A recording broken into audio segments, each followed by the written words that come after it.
Olá, sejam muito bem-vindos. Começa agora o programa Conexão Infra. Toda semana vamos receber aqui grandes nomes da área de transportes. A gente recebe hoje Vitor Cordeiro, CEO da Azul Conecta. E quem vai ajudar a gente nessa entrevista é a analista da CNN Infra em Brasília, Jennifer Ribeiro. Jennifer, obrigado pela sua gentileza. Bom, e antes da gente começar com as perguntas, vamos conhecer um pouco mais do nosso entrevistado. Vitor Cordeiro é CEO da Azul Conecta desde abril de 2025. É graduado em Aviação Civil pela Universidade Anhembi Morumbi e pós-graduado em Gestão de Aviação pela Embry-Riddle Aeronautical University. Atua no setor aeroportuário há 15 anos. Antes de assumir o comando da Azul Conecta, ocupou diversas posições na Azul Linhas Aéreas, sendo mais recentemente a de gerente de planejamento de malha. A Conecta vem recebendo na aviação... da aviação investimentos, fazendo, melhor dizendo, né, de aviação executiva, táxi aéreo e recentemente também o Ministério de Portos e Aeroportos impôs uma ampliação aí de 15% das frequências das operadoras que atuam ali naquela região da Amazônia Legal e Nordeste, para que as companhias, incluindo vocês, né, da Azul, possam acessar os recursos do FENAC. A questão que eu te faço é a seguinte: isso afeta de alguma maneira a questão da alta dos preços do QAV? Não, eu imagino que o grande ponto é que a Conecta ela foi criada para aumentar o desenvolvimento da aviação regional.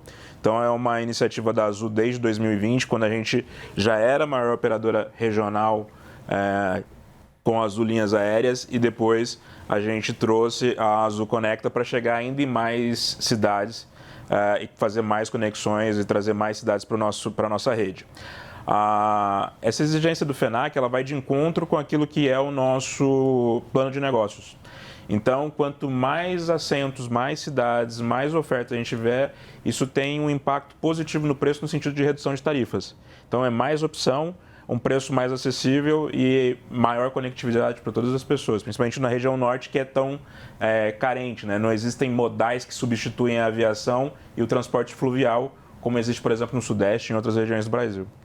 Vitor, quando a gente fala da Azul Conecta, a gente está falando de uma subsidiária da Azul, beleza, mas são dois CNPJs diferentes. Então eu queria que você explicasse para a gente até que ponto a aviação regional feita pela Azul Conecta vai conseguir beneficiar, por exemplo, a Azul Linhas Aéreas, quando a gente fala ali dos descontos referentes à reforma tributária que tem nos voos ali da Amazônia Legal. Esses voos da Conecta, eles são basicamente vendidos pela Azul Linhas Aéreas, então eles fazem parte da malha da Azul, né? Eles são conectados com a malha da Azul e são operados pela Conecta. A separação entre as empresas ela existe justamente por causa da diferença de regulamentação da ANAC.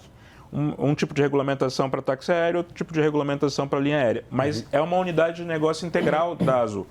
Então isso está integrado com a nossa malha. Então, nós somos a única empresa que consegue tirar alguém, por exemplo, de Porto Alegre de manhã e entregar em Barcelos, né, que é a meca da pesca no Amazonas, no mesmo dia, com 2 conexões.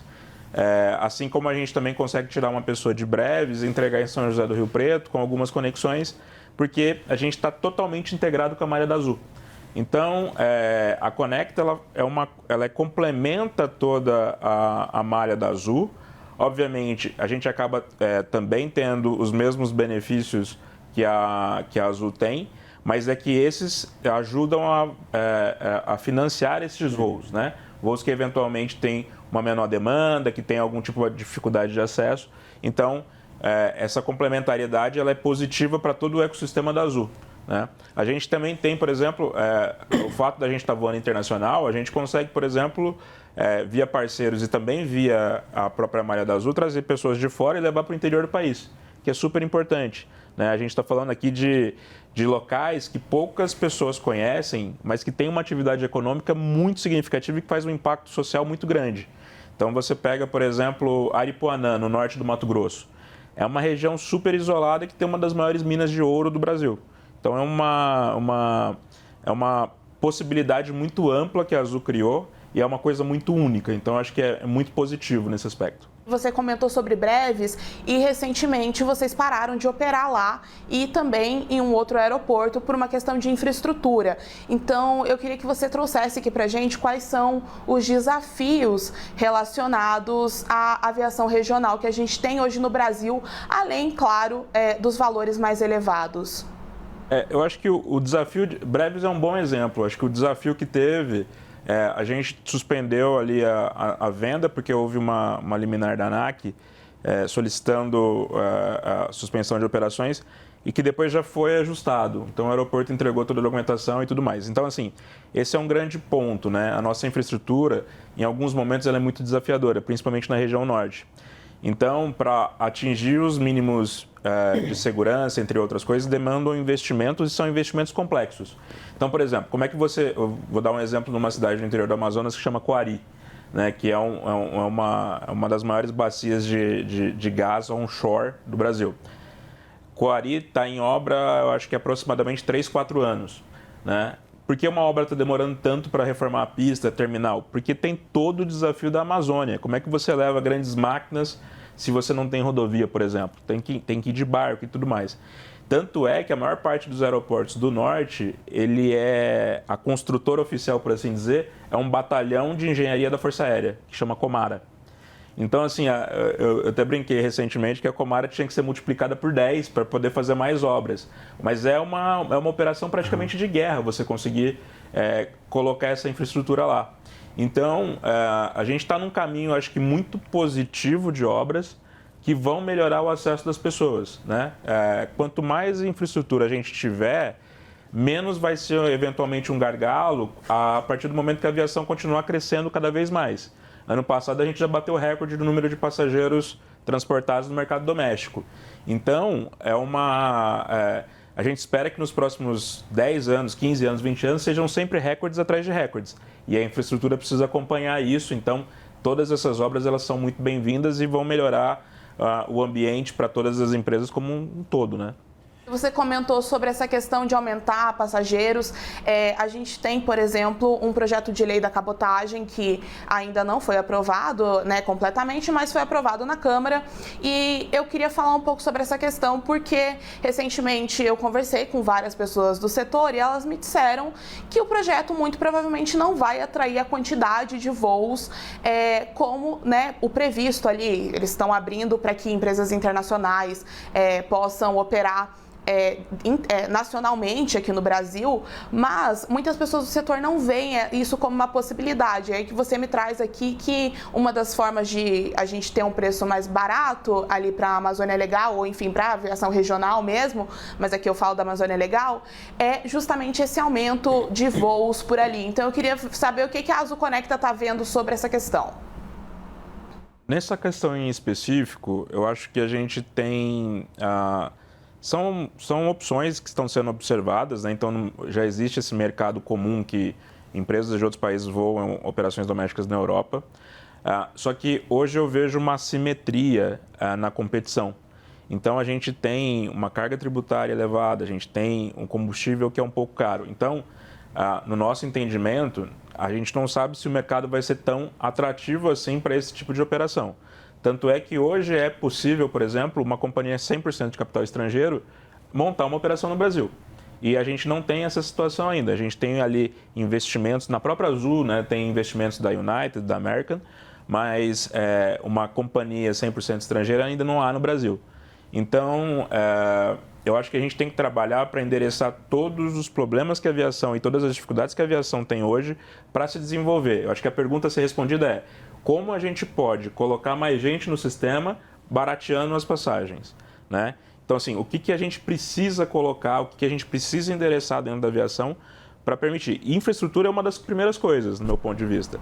Porque hoje, sem infraestrutura, eu não consigo, às vezes, ter uma regularidade maior na aviação e eu acabo espantando um pouco o passageiro. Vou dar um exemplo que eu adoro dar. Joinville, 10 anos atrás, eles não tinham um equipamento chamado ILS, que ajuda os aviões a pousar em mau tempo. Tanto é que havia uma brincadeira na cidade de que a cidade de Joinville tinha 2 aeroportos, né? o de Joinville e o de Curitiba, porque a maior parte das pessoas ia para Curitiba embarcar porque é o aeroporto que tem mais infraestrutura. Depois que houve a instalação do ILS, que foi um investimento que tem ali, custa alguns milhões, o movimento do aeroporto mais do que dobrou. Porque as empresas começaram a ter voos menos impactados por meteorologia, cancelamentos, atrasos. Isso deu uma confiança nas pessoas de Joinville, que é uma potência econômica do Sul, a voar mais por sua cidade. Então, é a mesma linha de raciocínio para quando a gente está falando, por exemplo, de um empresário, um executivo indo para o interior do Amazonas ou alguma coisa assim. Se ele precisa realmente chegar, ele tem um prazo, um compromisso, uma reunião, e ele tem dúvidas se eventualmente o aeroporto vai estar fechado por meteorologia ou se vai acontecer alguma coisa, ele opta por outros modais de transporte para ter um pouco mais de certeza e assertividade. Então, esse caminho da infraestrutura ele é muito importante. Então, a gente tem que endereçar esses pontos da nossa aviação antes de discutir, talvez, uma abertura um pouco mais ampla do mercado. Mas são pontos válidos e eu acho que tem que ser discutidos pela indústria como um todo. Vitor, é o seguinte, em relação ao PL que permite a atuação de empresas estrangeiras em rotas domésticas na Amazônia, que foi aprovado recentemente na Câmara, queria entender qual a sua opinião sobre isso e se vocês veem algum tipo de risco. Eu acho que vai na mesma linha. O problema não está sendo totalmente endereçado. Não é só aumentando a competição, porque provavelmente as outras empresas vão fazer o mesmo tipo de análise. Elas vão ver o preço do combustível, que é elevado, carga tributária que eles vão ter que ter, a judicialização, que hoje está sendo tratada já na esfera do Supremo Tribunal Federal. Então, assim, são coisas que acabam impactando as companhias aéreas e que acaba tornando com que os nossos custos sejam mais elevados. Então, existe uma pressão nos custos muito elevada.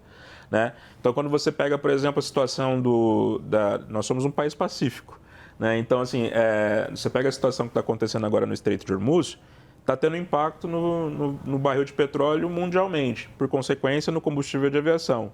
Né? Então, isso acaba colocando as empresas numa situação que elas precisam rever algumas das suas estratégias, procurando estar sempre com a melhor possibilidade de custo possível, para que a gente não tenha que repassar isso 100% aos nossos passageiros. Então, um exemplo bom, por exemplo, da Azul, a gente está acelerando a substituição da nossa frota. Então, a gente está retirando aeronaves como o Embraer E1, que é uma aeronave de antiga geração, e adicionando o Embraer E2, que é uma de nova geração que economiza 15% e 20% de combustível por voo.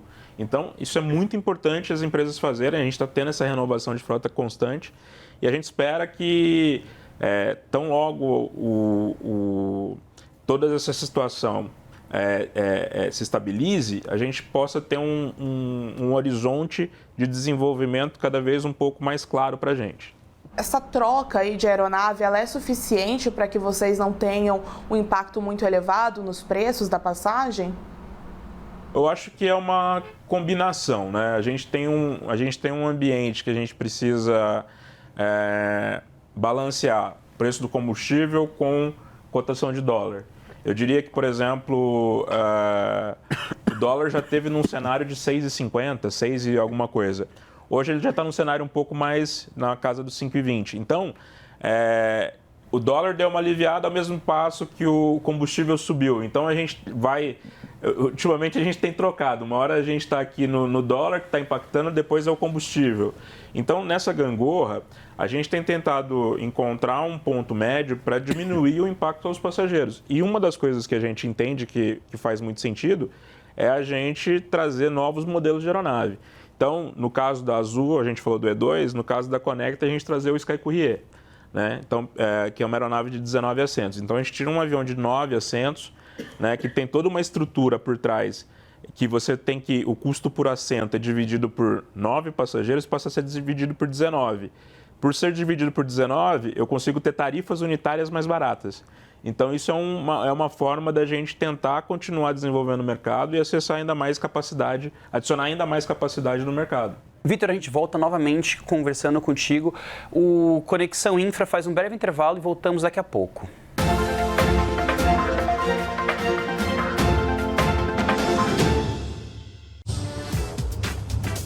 onde tem o 5G que ilumina o Brasil, onde tem fibra com Wi-Fi 7 GB velocidades, onde tem tudo o que você gosta de assistir, do ao vivo ao streaming, onde tem a melhor conexão e o maior conteúdo dentro e fora de casa, tem Claro Multi.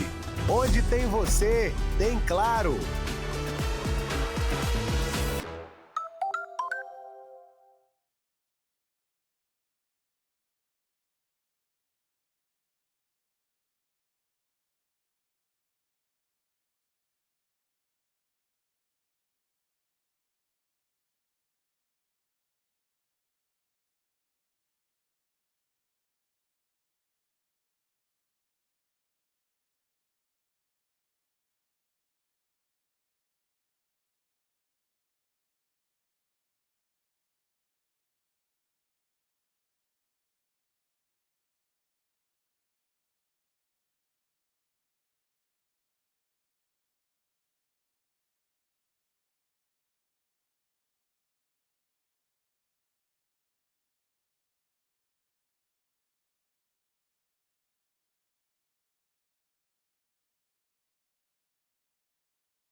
Voltamos agora com o Conexão Infra e continuamos nossa conversa com Vitor Cordeiro, CEO da Azul Conecta. Jennifer, é contigo. Vitor, a gente foi para o intervalo falando sobre o impacto do QAV na aviação e eu queria perguntar sobre a aviação executiva. Recentemente você conversou aqui com a CNN falando que vocês querem expandir as rotas e entrar na executiva. Só que uma dessas questões é que o QAV ele impacta muito menos a aviação comercial do que essa aviação executiva ali. Eu queria que você conseguisse explicar aqui para gente como é que isso vai ser possível sem tornar o preço muito caro, se tornar um pouco mais atrativo nesse sentido. Hoje, para você ter uma ideia, o Brasil deve ter aproximadamente, somando as 4 empresas, né, aéreas, a gente deve ter aproximadamente 500 aeronaves. Quando a gente coloca uma camada de jatos leves, né, jatos executivos, turbohélices executivos, a gente tem uma adição ali de mais 2.000, 2.500 aeronaves. E aí depois nós temos outras 12.000 aeronaves de menor porte ainda. Então, muito mais do que a aviação comercial, a aviação no Brasil é muito grande, principalmente pela aviação executiva em geral, onde a gente está atendendo ali, o que a gente está mudando até o nome hoje, né? Não é uma aviação mais executiva, é uma aviação de negócios, né?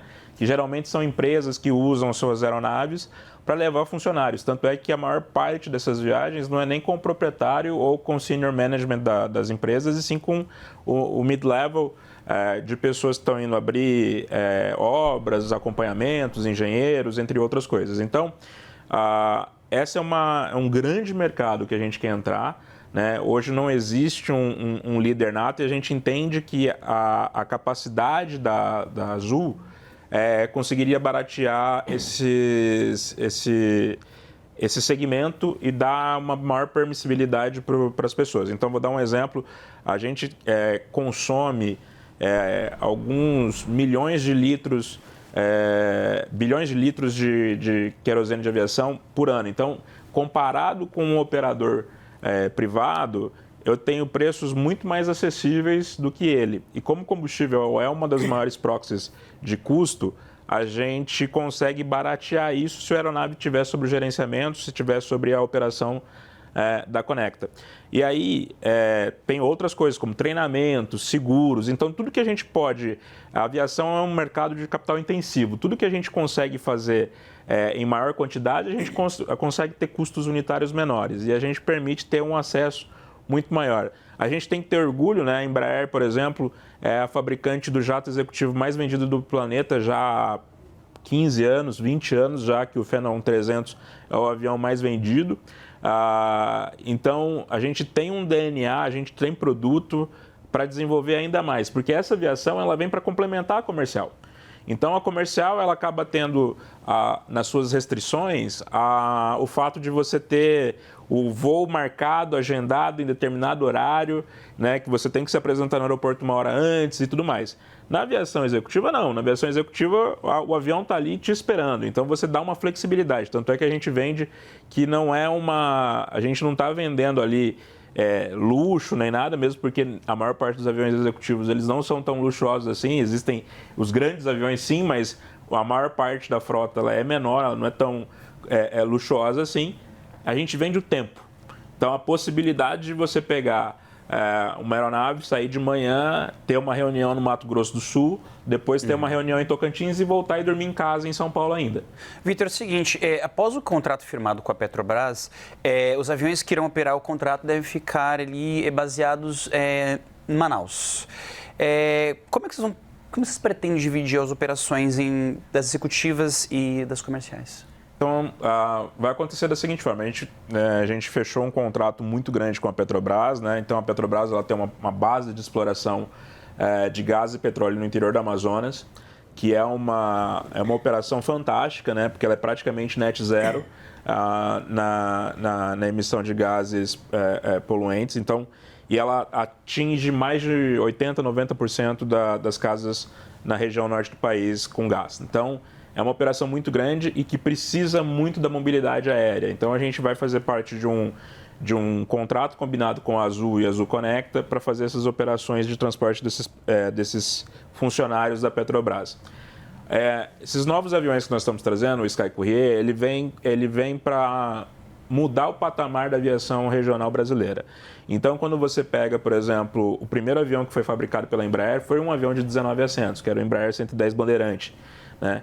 Esse avião passou por inúmeras empresas que estão até hoje no mercado e que se tornaram hoje referência em voos internacionais e tudo mais, mas que começaram com esse avião de 19 assentos.